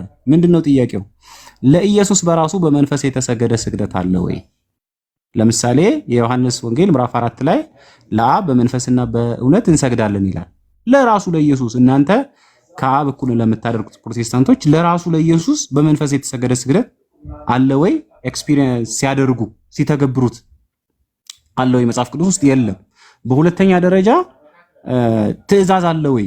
በመንፈስ ስገዱ ብሎ ሐዋርያት ኦር ነቢያት ኢየሱስ ወደ ሰማይ እርገት ካደረገ በኋላ አረገ ካላችሁ በኋላ እናንተ ይሰገዱ አሉ ወይ? የለም። በሶስተኛ ደረጃ ጭራሽ ያመጣልን ማስረጃ ምንድነው? አብዱል ከሪም እንደው አንተ እንዳልከው እኔ ሳብራራለት አእምሮ እንዲከፈት ሳብራራ ምላሽ ያመጣ መሰለው። የዮሐንስ ራእይ ላይ ሄደ። የዮሐንስ ራእይ ላይ ሐዋርያው ዮሐንስ እንኳን የለበትም ስግደቱ ላይ ማለት እየሰገዱ ያሉት እንስሶች ናቸው። 4 እንስሶች። እንስሶቹ በራሱ የሰገዱት ለማን ነው? ለአብ በብቸኝነት ነው የሰገዱት ስግደት። ጭራሽ ሐዋርያትም የሌሉበት ለኢየሱስ ያልተሰገደን ስግደት አመጣ። አእምሮ እንዲከፈት ነው እኛ የምናወራው። ምክንያቱም እሱን ማጨናነቅ ምናምን አይደለም። ከዛ ምን ሆነ? ሽፍት አደረገና ፕሮቴስታንት የነበረው ልጅ ኦርቶዶክስ ሆነ። ከዛ አስቡ ማለት ጀመረ። ሶላ ስክሪፕቸር የሚለውን ዶክትሪኑን ተወና አስቡ። ለምንድን ነው የምናስበው ወንድሜኛ? እኔ አላልኩም እንዴ። ሐሳቤን ልጨርስ። ጀስት እንዴ የራስን ሐሳብ ስታወራ እኮ እኔ ያላልኩትን እኮ ነው እየጨመርክ ያለው። ቆይ ሚውት አርግ አንዴ። አይ ስታወራ እኔ ማውራው ያወራሁት ቤሪያ እኔ እንደዚህ ያወራሁት ቆይ አንዴ አስጨርስን እኮ እኔ ያላወራሁትን አትበል። እኔ ያላወራሁ ሶላ ስክሪፕቸር አትታል ብለህ እሺ፣ አንተ ያላወራኸው ነው ጀስት ሚውት አድርገህ። እኔ መልስ እሰጥበታለሁ ላወራው ንግግር። ግን ደግሞ ስትናገር እኔ ብያለሁ ወይስ እንደዛ አላልኩም? ሚውት አድርገህ እንደዚህ ጌቹ እንደዚህ አረዳኝ ምናምን አይደለም። ጥቅሱን አንተ ከዚህ አንተ አብለኝ አይደለም ያመጣሁት እኮ። ሚውት አድርግ። ምን አለ? እነዛ አካላት አስበው ነው ያደረጉት። እነዛ ምዕራፍ 4 ላይ አስበው ነው ያደረጉት። ከየት ነው አስበው ነው ያደረጉት የሚለውን አንድምታና ፍቺ የምታመጣው? አስበው ነው ያደረጉት የሚባል ትርጓሜ ውስጥ ማን ነው ሂድ ያለ? መጽሐፉ የሚለው በቀጥታ በብቸኝነት አስበው ሳይሆን ኮንቴክስቱ እንደዛ ነው የሚያስበው ነው። አስበው አይደለም እያልኩ ያለሁት። አንዴ ሚውት አድርግ እባክህ። ኮንቴክስት ማለት አውዱ ለማለት ፈልጎ ነው። አንዴ ኮንቴክስት ፐርሰናል የቃሉ ኮንቴክስት እንደዛ አስበው ነው የሚለው ነው ያልኩት እንጂ አስበው ነው ብዬ መጽሐፍ ቅዱስን እንደዛ አልተረጎምኩም። ሲጀመር አንድምታም አልተጠቀምኩም። የትኛውንም ኮመንታሪ ተጠቅሜ አይደለም ያወራሁት እስካሁን ያወራሁትን። ያላልኩትን አትበል ቤሪያ፣ እኔ ያላልኩትን አትበል። ማምጣት አልቻልክም፣ በቃ ይበቃናል። አሁን አይሻልም? ምንም ማምጣት አልቻልክም። ሌላ ጌቾ ካንተ ጋር እየቀጠልን አይደለም። አንዴ ሚውት አድርግና ሐሳብ እየጠቀለልኩ ነው እኔ። ቀጥሎ ለወንድሜ ብዙ ከኔ እጅግ በኢስላም በተለያዩ ትምህርቶች የተሻሉ ሰዎች አሉ። እኔ በጣም ትንሽ ነኝ አሌክሰው እና ኡስታዝ ጀማል አሉ እና አብዱል ከሪም በጣም ከኔ የተሻሉ ሰዎች ገባ። እዚህ ጋር እንደው ዝም ብሎ ከመንቀሳቀስ ከማውራት አንፃር ነው እያወራሁ ያለው። ስለዚህ ለነሱ ቦታ ልለቅ፣ ሐሳቤን ብቻ ባጭሩ ላስቀምጥ። እሺ እባክህ አትረብሽኝ። ስለዚህ አስበው ነው ያደረጉት። ኮንቴክስቱን ምንም የሚባል ነገር ኮንቴክስቱ ላይ ይህም ብሎ አስቀምጧል። በቃ የተረጋገጠ ነገር ነው። ስለዚህ መጽሐፍ ቅዱስ ውስጥ በክርስቲያኒቲ አስተምህሮ በትርጓሜ በሚያስቀምጡት ውስጥ ኢየሱስ ወደ ሰማይ ከሄደ በኋላ የተሰገደለት ስግደት የለም፣ በሐዋርያት የተደረገለት አምልኮ የለም፣ እንደ አምላክ የቀረበለት የአምልኮ መስዋዕት የለም። መጽሐፉ በአንድም ክፍል ላይ አንድ ክፍል አይደለም፣ አንድ ጥቅስ አይደለም፣ አንድ ቃል ከኢየሱስ እርገት በኋላ ወደ ሰማይ ሄደ ከተባለ በኋላ የመጣ የተደረገ ሐዋርያት ያደረጉት ምንም አይነት ነገር የለም። ከዚህ ውጪ ግን ለአብ በብቸኝነት ሲያደርጉ ትመለከታላችሁ። የሐዋርያት ሥራ ምዕራፍ 4 ላይ ለአብ በብቸኝነት ሲጸልዩ፣ ለአብ በብቸኝነት ሲሰግዱ ሐዋርያት ተሰብስበው ማለት ነው። ከሐዋርያት መካከል እናቱ የኢየሱስ እናትም ነበረች፣ ልጇም አምላኳም የሚባልላት ሲያደርጉ ተመልክተንም አይተንም መጽሐፍ ቅዱስ ውስጥ አናቅም። መጽሐፉን አይተነው ተመልክተነው እንደማይነገር መዝንን ነው የወጣ ነው። ስለዚህ ስንጠይቃችሁ እንዳልኖርንበት፣ እንዳልተማርነው፣ እንዳላደግንበት እንደው አዲስ ይሆንን አድርጋችሁ አትመልሱልን እባካችሁ። ከታች ያላችሁ የምትሰሙ የክርስቲያኒቲ ተከታይ ካላችሁ ማለት ነው። የለም በመንፈስ የሚደረግ የሚባል አምልኮ ፕሮቴስታንቶች ኦርቶዶክስን እንጠይቃለን የምትሉትን ራሳችሁ ተጠየቁ። ለኢየሱስ በመንፈስ የተደረገ አምላክ ነህ ተብሎ የተደረገ በሐዋርያት በስብስብ አቅሌሽያ ብላ ተብላ በምትጠራው ጉባኤ የተደረገ የአምልኮ ስርዓት የለም ለኢየሱስ። በቃ ይሄ የተደመደመ ነገር ነው። መጽሐፋችሁን እመኑ። እኛ ስለተናገርን አይደለም። መጽሐፋችሁ መመሪያችሁ ነው። ቅዱስ ነው ብላችሁ ነው የምትጠሩት። መጽሐፋችሁን እመኑት። የኛ ንግግር አይደለም፣ የኔ የቤሪያ ንግግር አይደለም። መጽሐፋችሁን እመኑት። በሁለተኛ ደረጃ አቅሌሽያ ተብላ ከምትጠራው ጉባኤ የተቀደሰች ጉባኤ ከምትባለው ያቺ ጉባኤ ላይ ለኢየሱስ ሳይሆን የሚሰገደው ኢየሱስ ከዛች ጉባኤ ጋር ለአብ ነው የሚሰግደው። አሁን በዚህ ታይም እኮ ነው አሁን ወንድማችን ዝም ብሎ ይፈራገጣል እንጂ በዚህ ታይም መጽሐፍ ቅዱስ አሁን እኔና እሱ እያወራን ኢየሱስ ከቤተ ክርስቲያን ጋር ለአብ ይሰግዳል ይላል መጽሐፍ ቅዱስ። የቱ ጋር? የሐዋርያት ሥራ የዕብራውያን መጽሐፍ ምዕራፍ 2 ቁጥር 13 በግሪኩም በእንግሊዘኛው ገብተህ ተመልከተው። በእንግሊዘኛው የሐዋርያት ሥራ ምዕራፍ 2 ቁጥር 13 ላይ ስምህን ለወንድሞቼ እነግራቸዋለሁ፣ በማህበር መካከል በዜማ አመሰግንሃለሁ። ማህበር የምትለዋን ቃል ማህበር ብለው የተረጎሙት በአማርኛ ቤተክርስቲያን ያላሉት ህዝቡ እንዲደነዝዝ ነው። ቃሉን ገብታችሁ በእንግሊዘኛው ተመልከቱ። ቸርች ብሎ ነው የሚያስቀምጠው፣ በግሪኩ አቅሌሽያ ብሎ ነው የሚያስቀምጠው። ከቤተ ክርስቲያን ጋር ጃ ከተመቸህ ቃሉን የዕብራውያን መጽሐፍ ምዕራፍ 2 ቁጥር 13ን ህዝቡ እንዲያይ ማለት ነው አሳያቸው። ከቤተ ክርስቲያን ጋር ወርሺፕ አደርግሃለሁ አመልክሃለሁ ብሎ ኢየሱስ ቤተ ክርስቲያን የተባለችው የተዋናት ከትንሣኤ በኋላ የመጣ ጉባኤ ናት የምትባለው አይደል? ማቴዎስ ወንጌል ምዕራፍ 16 ቁጥር 16 ላይ በዚች ዓለትነት ላይ ቤተ ክርስቲያንን እንመሰክራለን የተባለችው ያቺ ጉባኤ ጋር አመልካለሁ አለ። አንተ ከየት አምጥተህ ነው ከጉባኤ ጋር አንተ ኢየሱስ ራሱ አመልካለሁ ብሎ በተናገረው ቃል መተህ እንደገና ጉባኤዋን ለይተህ ቤተክርስቲያኗን ለይተህ ከኢየሱስ ለይተህ እንደገና ቤተክርስቲያኗ ኢየሱስን ታመልካለች የምትለው? ስለዚህ ወንድሜ ከኒቂያ ቆስጠንጢንያ ጉባኤዎች ምናምን በኋላ የትውፊት ቃለ ዓዋዲ ዶግማ ምናምን ተብሎ የተመሰረተውን ትምህርት ወጥተህ እውነተኛውን መንገድ ትክክለኛውን አስተምሮ የነቢያትን መስመር የፈጣሪን ምስክርነት የነቢዩ መሐመድን ይዘው የመጡትን መልእክት ተከተል፣ ልብህን አስፋ፣ አእምሮህን ተጠቀም ለማለት ነው። ቴንኪዩ በጣም አብዱ። ኡስታዝ ጀማል ሰላም ብያለሁ። ማሂር ነው መሰለኝ እዚህ ጋር ሁላችሁንም አሰላሙ አለይኩም ወራህመቱላሂ ወበረካቱ።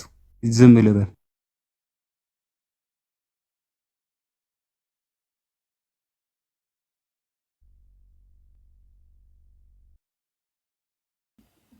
አብዱ አለክ ከዮናታ ጋር ቀጥሉ። ተቋርጦ መስሎኝ እኮ አይደል? ጨረስ። የኔ አስቸጋሪ ዮናታን አለክ?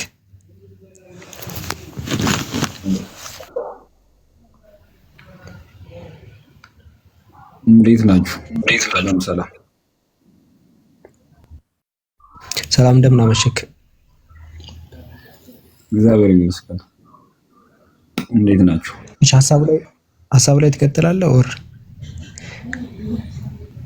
ያው እየተወያያችሁ ያለው እየሰማሁ ነበረ። አንድ ጥያቄ ለእናንተ አለኝ። እሺ፣ በግሪኩ መጽሐፍ እያወራችሁ ነበረ ቅድም። በግሪኩ መጽሐፍ ላይ እግዚአብሔር የሚለውን የተተረጎመው እግዚአብሔር የሚለው ቃል በግሪኩ ምን ማለት ነው? ጥያቄ እሱ።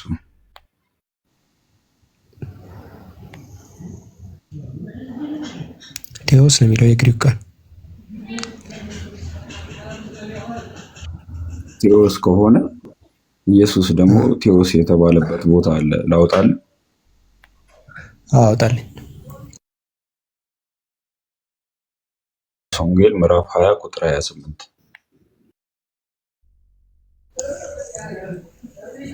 እሺ፣ አንተ አውጥ ንገረኛ ታዲያ። አሁን ወደ ግሪኩ ምን አስኬደ? ቴዎስ ምናምኑስ ምን ከተተ? ምንም የሚያጋጭ ነገር የለው አማርኛው ላይ ከሆነ እግዚአብሔር የሚለው ቃል ቴዎስ ከሆነ ኢየሱስ እግዚአብሔር እንደሆነ ቴዎስ ተብሎ ከተጻፈ ምን የሁሉ ነገር የሚያስወራ ቴዎስ እግዚአብሔር አምላክ ማለት ነው። ቴዎስ ማለት እግዚአብሔር ማለት አይደለም፣ ባይዘው አምላክ ማለት ነው። እግዚአብሔርና አምላክ የሚለው ፍጹም የተለያዩ ናቸው። እግዚአብሔር የሚለው የዓለም ጌታ ማለት ነው። እግዚአብሔር የሚለው የዓለም ማለት ከሆነ አምላክ ማለት ነው። ቴዎስ የሚለው አምላክ ማለት ነው። አምላክ ብቻ ማለት ከሆነ እስካሁን ያወራኸው ለአብ የተጠቀሰው ሁሉ ቴዎስ ስለሚል እሱም አምላክ ማለት ነው እያልክ ነው ማለት ነው። ሲጀመር አምላክ እኮ ነው የሚለው፣ የቃሉ ትርጉም አምላክ ነው የሚለው። ተርጓሚዎች ናቸው እግዚአብሔር እያሉ የሚጽፉት እንጂ የአምላክ ስም እኮ በመጽሐፍ ቅዱስ የለም፣ አይታወቅም። ታውቃለህ? በአዲስ ብትፈልግ የአምላክ ምን ብለህ እንደምትጠራው አታውቅም። ይሄ እኮ አንደኛው የክርስትና ችግር ይሄ ነው። አምላክን ምን ብለህ መጥራት እንዳለብህ ሁላ አታውቅም። ተረዳኛ? አሁን የአምላካችሁን ስሙ ገና ፍለጋ ላይ ናችሁ ክርስቲያኖች። ምንም አታውቁም። አሁን አምላክን ምን ብለህ እንደምትጠራው ሁላ ነው የማታውቀው። እንዲሁ በተለምዶ ውለታ ውለታ ውለውላችኋል እንጂ እንትኖች ይሄ የአዲስ ኪዳን የአማርኛ ተርጓሚዎች እግዚአብሔር ብለው የሆነ ስም እንዲጠራ አስመስለው ጽፈዋል እንጂ ምን ብለህ መጥራት እንዳለብህ ሁሉ አታውቅም። አምላክ ነው የሚለው። ምን ብዬ መጥራት እንዳለብኝማ አውቃለሁ። ቴዎስ ተብሎ ነው የተጻፈው በግሪክ፣ በአማርኛው ደግሞ አሁን አንተ አምላክ ስም ማን ነው? በአዲስ ኪዳን ንገረኝ እስቲ። አሁን የአምላክ ስም ማን ነው? ምን ብለህ ነው የምትጠራው አምላክን? ሲስማለው አምላኬ ቴዎስ ተብሎ ነው የተጻፈው በሐዋርያት። ቴዎስ ብዬ ነው ጋድ እንደማለት ነው። ወደ አማርኛው ሲቀየር፣ ወደ እንግሊዝኛው ሲቀየር ጋድ ማለት ነው። ወደ አማርኛው ሲቀየር አምላክ ማለት ነው። በቃ ቴዎስ የሚለው ይሄ ነው፣ ሌላ ትርጉም የለውም። አታውን ቴዎስ ሲለው ሌላ ቋንቋ ሆነባቸው እዚህ ያላችሁ ጋድ እንደማለት ነው በአረብኛው። ስለዚህ ስለዚህ አምላክን ምን ብለን የምትጠራው? ስም የለውም አምላካችሁ? ይኸው ነገርኩህ እኮ የተተረጎመው የአምላክን ስም የጻፉልንን የአምላክ ስም ነው አለምና ብዙ አካላት እኮ ቴዎስ ተብለዋል እኮ። በጣም ብዙ አካላት ቴዎስ ተብለዋል። ለምሳሌ ዘጸአት ምዕራፍ 7 ቁጥር 1 ላይ ሙሴ ቴዎስ ተብሏል። አሁን ሰባ ሊቃውንት ግሪክ ኤሌክሴክስ ላይ ብታየው ለምሳሌ ቴዎስ ሰይጣን በግሪክ ነው የተጻፈው እሱ ጋር። እሺ ስለ በቃል ትማር ነው ማለት ስለ ብሉይ ኪዳን። እሺ ብሉይ ኪዳን በዕብራይስጥና በአራማይክ ነው የተጻፈው። ከዛ በኋላ ግን ሰባ ሊቃውንት አለ። እሺ ብሉይ ኪዳን ሰባ ሊቃውንት ማለት ወደ ኦልሞስት ወደ 72 ስኮላሮች በፊት የነበሩት ግሪክ በጣም ስለሚነገር ወደዛ ቋንቋ ተርጉመዋል። ሁለቱም ኢየሱስ ሳይወለድ በፊት የነበሩ መጽሐፍቶች ናቸው። አልተተረጎመም አይደለም ጥያቄ። ሊተረጉሙት ይችላሉ፣ ወደ አረብኛም ሊተረጉሙት ይችላሉ። ግን የተጻፈው ይሄ ቅድመ ኢየሱስ ነው። አንተ ሳትወለድ በግሪኩ ነው የተጻፈው ይሄኛው አዲስ ኪዳኑ። እሺ እግዚአብሔር አምላክ ጋድ የሚለውን የተረጎሙት ቴዎስ በሚል ነው። አንዴ ከየት ነው የሚተረጉ? ሲጀመር እኮ ኒው ቴስታመንት የተጻፈው እኮ በግሪክ ነው። ወዴት ነው የሚተረጉሙት? ከናካቴው። ስለዚህ ገና ከጀማሩ አምላክን መጥራት ይችላል። ስላነሳ ነው እንጂ ወደ ግሪክ መተርጎም ይችላል፣ ወደ ፈለጉት ቋንቋ መተርጎም ይችላል። እሺ ከጠየቁ አንዴ ይቅርታ ዮናታን፣ ይቅርታ ትቼዋለሁ። ስለ ብሉይ ኪዳን ያወራሁትን እርሳው። እሺ ትንሽ አንግባባም እዛ ላይ። እሺ እኔ ያልኩት እንኳን እንዲገባ ልትረዳው አልቻልክም። ተወው። ያኛውን ሙሉ በሙሉ እንዳልለው እርሳውና አዲስ ኪዳን የተጻፈው በግሪክ ነው። ስለዚህ አምላክን ስም ምን ብላችሁ ነው የምትጠሩት ነው? አሁን ሰይጣንም ቴዎስ እኮ ተብሏል። ቴዎስ ለመባል ሁለተኛ ቴዎስ ተብሏል። እሺ ሁለተኛ ቆሮንቶስ ምዕራፍ 4 ቁጥር 4 ላይ ለምሳሌ ሰይጣን አምላክ ተብሏል፣ ቴዎስ ተብሏል ለምሳሌ። ስለዚህ አሁን ምንድነው አምላካችሁ ምን ብላችሁ ነው የምትጠሩት? በእናንተ በክርስትና አምላክ ስም የለውም አለው እንጂ። እሺ ምንድነው? እሺ ስሙ ማነው ስሙ? ነገርኩህ እኮ ቴዎስ። አሁን አንተ የጠቀስክልኝ የዚህ ዓለም አምላክ የሚለው ነው አይደል? የጠቀስክልኝ ሁለቱም ገና አንተ ስትጀምር ደግሞ ወደ ግሪክ ብለኛ አይደል የጀመርከው? ሁለቱም ቴዎስ ነው የሚለው። በቃ ወደ አማርኛው አትምጣ። ኦልሬዲ አማርኛው ትተው ይከድክ ሎንግ ታይም ይጎ። ስለዚህ ቴዎስ በረም ሲጠቀስ ለሰይጣንም ሲጠቀስ ትርጉም የለውም ነው የምትለው? ሙሉ የተጻፈው እግዚአብሔር የሚባል ነገር የለማ። እግዚአብሔር እኮ አማርኛው ላይ ስመጣ እኮ ነው እግዚአብሔር የሚባል ነገር እንዳለ የምታውቀው ከናካቴው።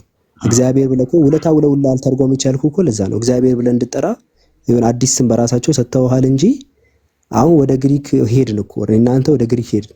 ከዛ አዲስ ኪዳኑ ላይ ገባን። እዚህ አምላክን ምን ብለን እንጠራው? በተጻፈበት ቋንቋኛ የሚባል ነገር ወይም ግዕዝ የሚባል ነው። የግዕዝ ቃል ስለሆነ ግዕዙን ተው ነው በቃ ጠቅላላ። እዚህ ምን ብለን እንጠራው አምላክን? በግሪኩ ከሆነ ቴዎስ ብዬ ነው የምጠራው።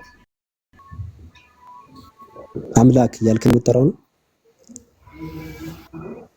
አዎ እግዚአብሔር ማለት እኮ ነው። አምላክ አንተ እግዚአብሔር ማለት ነው። ለምን ትላለህ? እግዚአብሔር እኮ አዲስ ተርጓሚዎች ያመጡት ስም ነው። የዓለም ጌታ ማለት ነው። እሱን ተውና አምላኬ አንተ አምላክ ነህ የምትለው ስም የለውም ማለት እኮ ነው። አምላኬ አንተ አምላክ ነህ ነው የምትለው፣ ወይም ደግሞ አምላክ አንተ አምላክ ነህ ነው የምትለው እንዴ?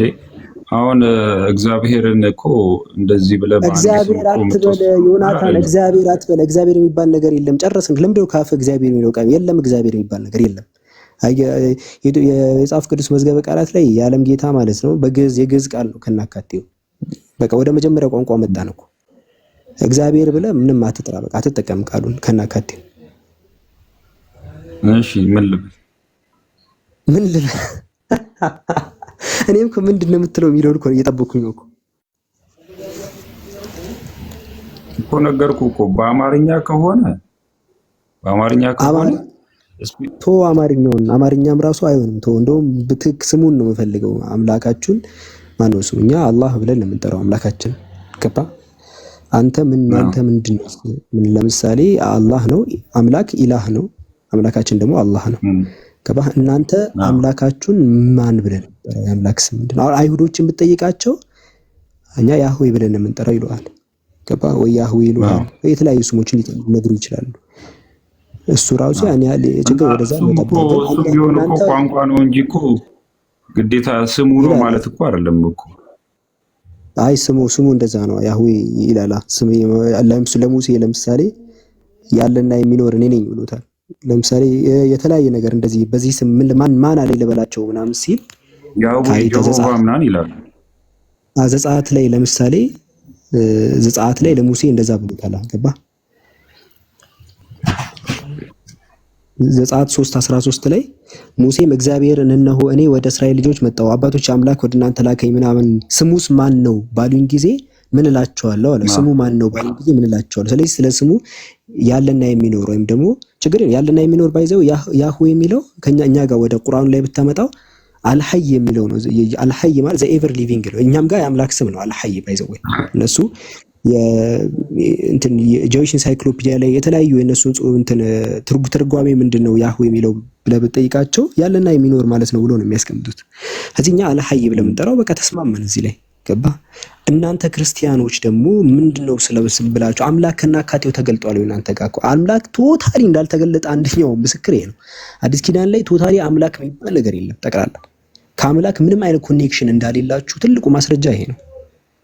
ትልቁ ማለት ነው። አዲስ ኪዳን የሚባለው የክርስቲያኖች የሚከተሉት መጽሐፍ ጠቅላላ የሆነ ክሉ ራሱ የሆነ አምላክ አንድ አረፍተ ነገር ራሱ ተናግሯል ብለሃል ቢኖርኩ ይናገር ነበር። አምላክ የተገለጠ ተናገረ። አሁን እኮ አንተ አወራርህ እኮ ቴዎስ የሚለው ራሱ እግዚአብሔር ለማለት አይደለም ልትል ነው። አምላክ ነው የቃሉ ትርጉም አምላክ ነው እኮ የሚለው ሌላ ነገር አይደለም። በቃ ቴዎስ አምላክ ነው የሚለው እግዚአብሔር የሚለውን አታስገባ። እግዚአብሔር አምላክን ጥራው ብለህ እኮ ምንም መጥራት አትችልም። በቃ ይትራሊ ክርስቲያኖች መጥራት አይችሉም። ቴዎስ ብለው እነሱ የጻፉልን እኮ የግሪኩ እኮ እግዚአብሔርን እኮ የሚያመለክት ቃል ነው እንጂ ለምሳሌ መምህር እንደማለት እኮ ነው። ለምሳሌ መምህር ብዬ ብናገር እንደዛ እንደ መምህር አሁን እንትና ያ እንድን ሙያ ወይም እንትን የሚጠቅስ ነገር ነው። ለምሳሌ ዶክተር ብትል መምህር፣ ኢንጂነር እንደዚህ እሱን የሚጠቅስ ነው እንጂ ያንተ እንትንነትን የሚገልጽ አይደለም። ገባህ? ልክ አሁን እንደዚህ አይነት ማዕረግ ነው እየጠራ ያለው። ገባህ? ስለዚህ ቴዎስ የሚለው ሁሉ እግዚአብሔር ለማለት ሳይሆን እንደዛ ካልክማ በአዲስ ኪዳንም ስለማታውቅ አናወራም። እግዚአብሔር የሚለውን ለምን ትጠቀማለህ አንተ? እግዚአብሔር የሚለውን ለምን እንደምታስገባው? እግዚአብሔር የሚለው ነው የአዲስ ኪዳኑ የአማርኛው ትርጉም ቴዎስ የሚለው ላይ እግዚአብሔር አማርኛው እኮ ሰዎቹ ለአንተ ሴንስ እንዲሰጡ እኮ እንደዛ አድርገው የተረጎሙ። ለዛ ነው ውለታ ውለውላችሁ ያልኩት። ለዛ ነው አምላክ ስም እንዳይጠፋችሁ እግዚአብሔር የግሪኩ መጽሐፍ ላይም ስትሄድ ወይ ልነግርህ ነው። እሺ እዚህ ጋር አንዴ የግሪኩም ላይ እዛው ላይ የግሪኩም ላይ ስትሄድ ሐዋርያው ቶማስ ለጌታ ለኢየሱስ ሲሰግድለት ማይኮሪዮስ ካይ ማይቴዎስ ብሎ ነው የሰገደለት። እንደዛ ላይ ማይኮሪዮስ ካይ ምን አቀላቅል እንደዛ አይልም ግሪኩ። ተው የሆነ ነገር አዛብተ ተው ላውጣልህ እችላለሁ። እዛው ላይ እኮ ነው አሁን የነገርኩህ ጥቅስ ላይ እኮ ነው። በአንድ ወንጌል ምዕራፍ 20 ቁጥር 28 አይልም እንደዛ። ማይኮሪዮስ ማይቴዎስ እንደዛ አይልም። እንደዛ እንዴት አድርጋ አንብበው ነው ማይኮሪዮስ እንደዛ አይልም። እሺ እንደዛ ንባብ ማይል ከሆነ እንትኑ ካለ አውጣልኝ እዚህ ላይ 2028 አረ ንባብን ውስጥት ይሆነው አልኩ እኮ ንባብ ትክክል አይደለም ነው ያልኩ። እኔ ስልኬ ስለሚያስወጣኝ ነው እንጂ አወጣልህ ነበረ። ተች አይልም እንደዛ ከማይ ምናምን አይልም። ስተት ተሳስተሃል። ወይ ለአንዴ ላምብበል። እሺ አንብበው እስቲ። ኦኬ ኡስታዝ አለ ግባ ኡስታዝ።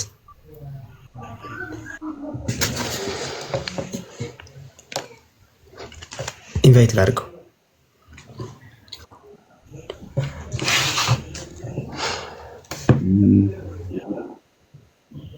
አውጣና አንብብ እስቲ። እሺ የግሪኩ መጽሐፍ አለ። በቃ እሺ እኔ ነገር ሆ ኩሪዮስሙ ካይ ሆቲዮስሙ ነው የሚለው።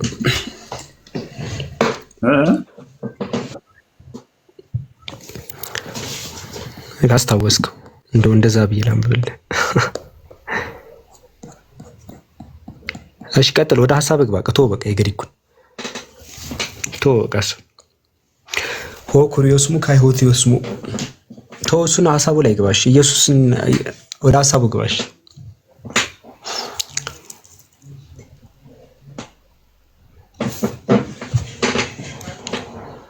ሄዶ ቀረ። ና በቃ ተመለስ።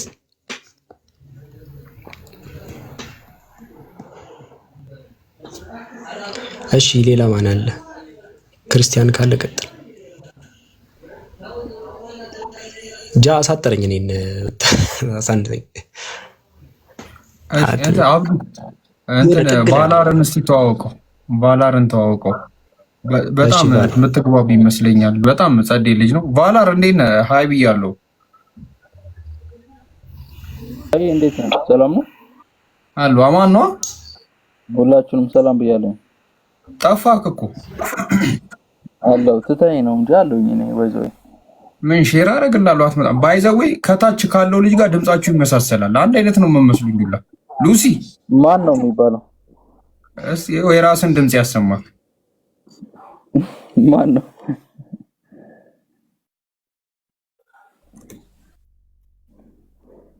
ሉሲ የለክም ወይዲ? አልተሳደብኩም በእናትህ ወይዲ። ይቅርታ ጠይቄያለሁ፣ ደግሞ አልተሳደብኩኝም። ምክንያቴን ደግሞ አስረድቻለሁ። ወይዲ ኡስታዝ አልተሳደብኩኝም፣ ደግሞ ምክንያቴንም ነግሬያለሁ። ይቅርታ አፉ በልልኝ፣ አፉ በለኝ በለው እስኪ ወይድን። ጃይ ምን ተፈጥሮ ነው? ተጋጭታችሁ ነው ወይስ? ያው ከታች ተሳድበዋል ማን ይሉኛል። እሺ በቃ ይቅርታ አድርግልኝ። ይቅርታ በሉ። ይቅርታ ብያለኝ። ኤኒዌይስ ግን ያው የማይሆን ስሞችን ስለሰጠኝ ምናምን ነገር ነውና እኔ ባይዘው አዋቂ አይደለሁም። ሁሉንም አውቃለሁ አይደለም። ሁሉም ሰው ደግሞ አዋቂ ነው ብዬ አላስብም። ሁላችንም የምናውቀው ነገር አለ፣ የተሰጠ ሊሚት አለ። እውቀት መጨረሻ የለውም። ገብቶ እኔም ብዙ አንብቤያለሁ። ባይዘው ብዙ አንብቤ ግን አዋቂ ነኝ አይደለም። ሰዎችን ግን አከብራለሁኝ። ሁላችንም የተለያየ እውቀት አለንና አንተ አታውቅም ምናምን ነገር ስላለኝ በዛ ኮንዲሽን ሆኜ አንተም አታውቅም አይነት ነገር ተናግሬ ነበር። ግን እንደ ስድብ ነው የቆጠረው። ወይዴ ይቅርታ በሉልኝ ኡስታዝን። ለዛ ነው ስታብራራ ይብሳል ይለኛል። ይቅርታ እያልኩኝ ስታብራራ ይብሳል ይለኛል። ከታች ኮሜንት ላይ ማን እንደሆነ አላውቅም። ጃቢር አሰላሙ አለይኩም። ወአለይኩም አሰላም ወራህመቱላሂ ወበረካቱህ። በነገራችን ላይ አታውቅም አይደለም ያልኩት፣ ተዋሻለህ።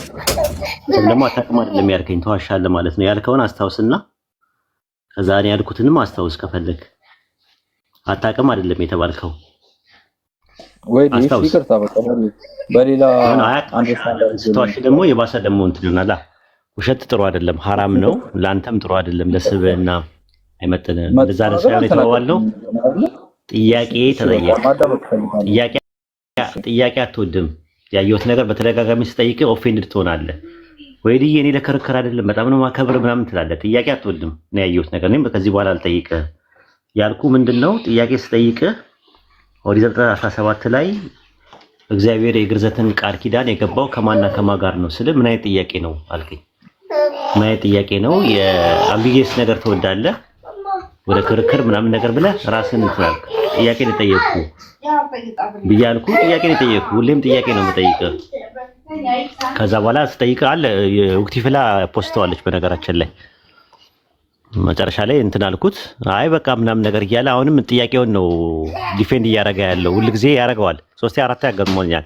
ጥያቄ አትወድም። እኔ ጥያቄ የምጠይቀህ ለመማማር ነው። ማታውቀው ከሆነ አላውቅም ማለትን ስለምትፈራ ከዛ አንጻር ነው አንተ እንትን የምትለው። ከዛ መጨረሻ ላይ ምንድነው ያደረኩት? አይ በቃ ከዚህ በኋላ እኔ ጥያቄም አልጠይቅህም፣ እኔም ጥያቄ እንዳትጠይቀኝ።